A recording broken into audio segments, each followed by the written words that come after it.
በስመ ስላሴ በስመ አብ ወወልድ ወመንፈስ ቅዱስ አሐዱ አምላክ አሜን። ሰላም እግዚአብሔር አምላክ ምስ ኩላትኩም ይኹን። ስድራ እግዚአብሔር አምላክ ከመይ ውዕልኩም?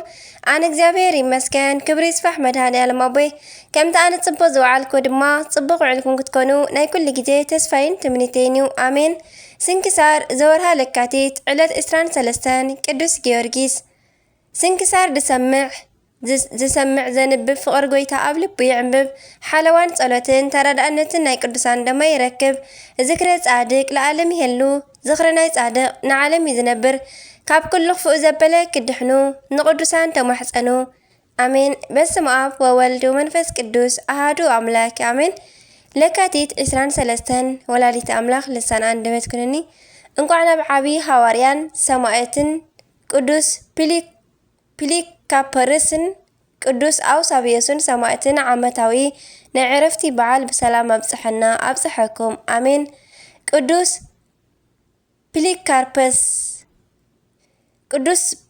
ፒሊካርፐስ ካብ 70 ክሳብ 156 ዓመተ ምህረት ዝነበረ ዮሃንስ ወንጌላዊ ኣብ ራእዩ ኣብ ዝመስከረለን 7 ኣብያተ ክርስቲያናት ናይ ሓንቲ ናይ ሰርመኔስ ጳጳስ ዝነበረ ካብ ሐዋርያ ቅዱስ ዮሃንስ ቃል ብቃል ዝተምሃረን ወዲ መዝሙሩ ዝነበረን ኣቦ እዩ።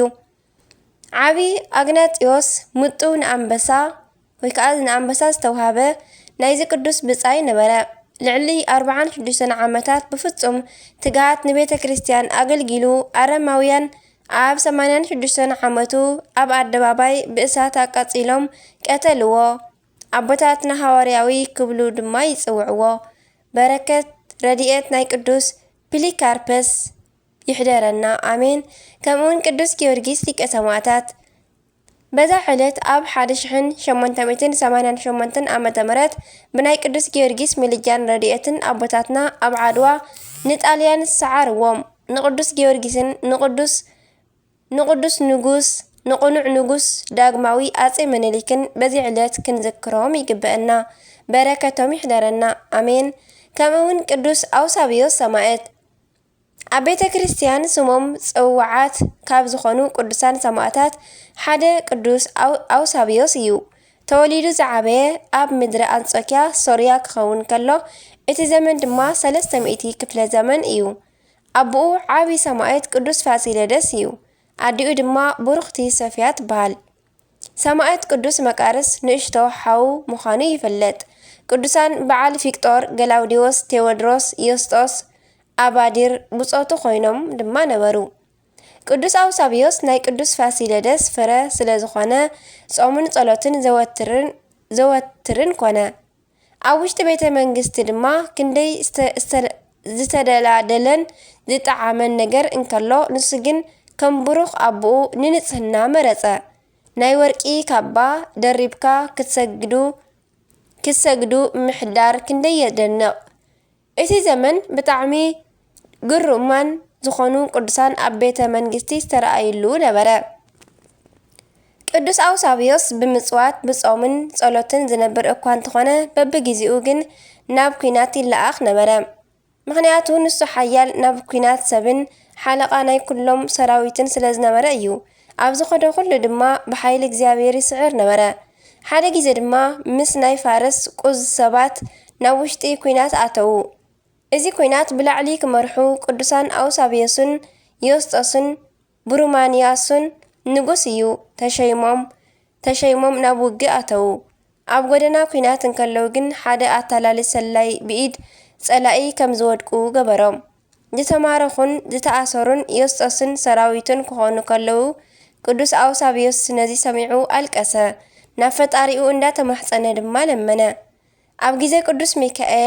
ኣብዚ ግዜ እዚ ድማ ቅዱስ ሚካኤል ካብ ሰማይ ወሪዱ ኣረጋግኦ።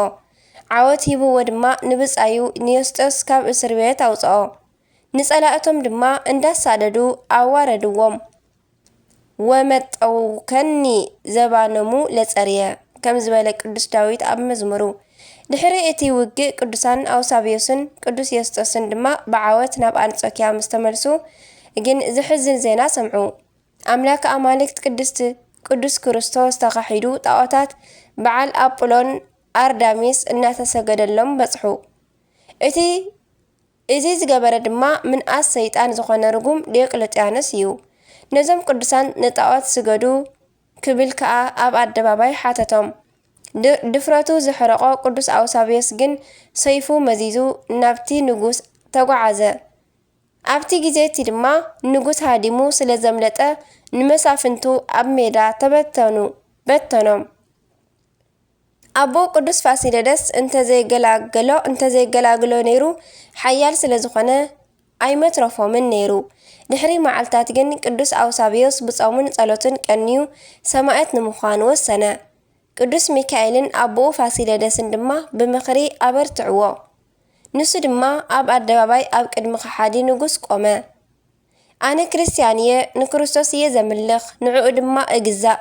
ጣዖታት ግን ኣእማን ስለ ዝኾኑ ኣይጠቕሙን፣ ዝሰግደሎም ከዓ ዝረኸሰ እዩ ክብል ኣስሚዑ ተዛረበ። ንጉስ ዲዮቅልጥያኖስ ኣቦኡ ክቐትሎ ደልዩ ነበረ እሞ እዚ ቅዱስ ተፈታዊ ሰብ ስለ ዝነበረ ህውከት ከይለዓል ኣውሳብዮስ ናብ ኣፍሪቃ ግብፂ ከይዱ ክቕተል ተወሰነ። ኣብ ምድረ ግብፂ ድማ ኣረማውያን ብእሳት፣ ብግርፋት፣ ብስሕለት ብዙሕ ኣሰቃይዎ። ቅዱስ ሚካኤል ግን ንገነት ኣርእዩ ካብ ሕማሙ እናፈወሰ ተራድኦ። ኣብ መጨረሽታ ግን በዛ መዓልቲ ቀቲሎሞ ኣክሊል ክብሪ ተጎናጸፈ። ኣምላከ ቅዱሳን ሰማዕታት ጽንዓቶም ዓዲሉ ካብ በረከቶም ይኽፈለና ኣሜን። ለካቲት 23 ዝኽበሩ ዓመታዊ ናይ ቅዱሳን በዓላት ድማ ቅዱስ ፖሊካርፐስ ሐዋርያ ሰማዕት ናይ ሰርሜኔስ ጳጳስ፣ ከምኡውን ቅዱስ ጊዮርጊስ ሊቀ ሰማዕታት ንኣቦታትና ኣብ ዓድዋ ዝረድኣሉ፣ ቅዱስ ኣውሳብዮስ ሰማዕት ወዲ ቅዱስ ፋሲለደስ፣ ቅዱስ ኣውስግኒዮስ ሰማዕት። ወርሓዊ በዓላት ድማ ልበ ኣምላኽ ቅዱስ ዳዊት፣ ንጉስ ሰሎሞን፣ ንጉስ እስራኤል፣ ኣባ ጢሞቴዎስ ገዳማዊ፣ ኣባ ሳሙኤል፣ ኣባ ስምዖን፣ ኣባ ገብርኤል በረኸቶም ይሕደረና። ወርሓውን ዓመታውን ተኸቢሮም ዝውዕሉ ካብ ኣናበባ ካብ ቃል ዘውደቕኩ ድማ ብኣፈ ቅዱሳን ትጓን መላእክት ይተኣርመለይ ኣሜን። ካብ ፍቕሪ ቅዱሳን ኣይፍለየና ኣሜን ወኣሜን ይበሉ ኩሎም መላእክተ ሰማይ። አቡነ ዘበሰማያት ይትቀደስ ስምከ ትምጻእ መንግሥትከ ወይኩን ፈቃድከ በከመ በሰማይ ከማሁ በምድር ሲሳየነ ዘለለ ዕለትነ ሀበነ ዮም ህድግ ለነ አበሳነ ወጀጋየነ ከመ ንሕነኒ ንህድግ ለዘአበሰረነ ኢታብአነ እግዚኦ ውስተ መንሱት አላ አድኅነነ ወባልሐነ እምኩሉ እኩይ እስመ ዚአከ ይእቲ መንግሥት ኃይል ወስብሐት ለዓለመ ዓለም አሜን። በሰላመ ቅዱስ ገብርኤል መልአክ ኦ እግዝእትየ ማርያም ሰላም ለኪ ድንግል በሕሊናኪ ወድንግል በሥጋኪ እመ እግዚአብሔር ጽባኦት ሰላም ለኪ ቡሩክቲ አንቲ እምአንስት ወቡሩክ ፍሬ ከርሥኪ ተፈሥሒ ፍሥሕት ኦ ማርያም ተጸጋም ተወዳሴ ምልዕተ ሞገስ ምልዕተ ኩሉ እግዚአብሔር ምስለኪ ሰአሊ ወጸሊ ሀበ ፍቅር ወልድኪ ኢየሱስ ክርስቶስ ከመ ይስራልና ኃጣውኢነ ተማኅፀነ መክዳንኪ ወስብሐት ለእግዚአብሔር ወለወላዲቱ ድንግል ወለመስቀሉ ክቡር አሜን አሜን ለይኩን።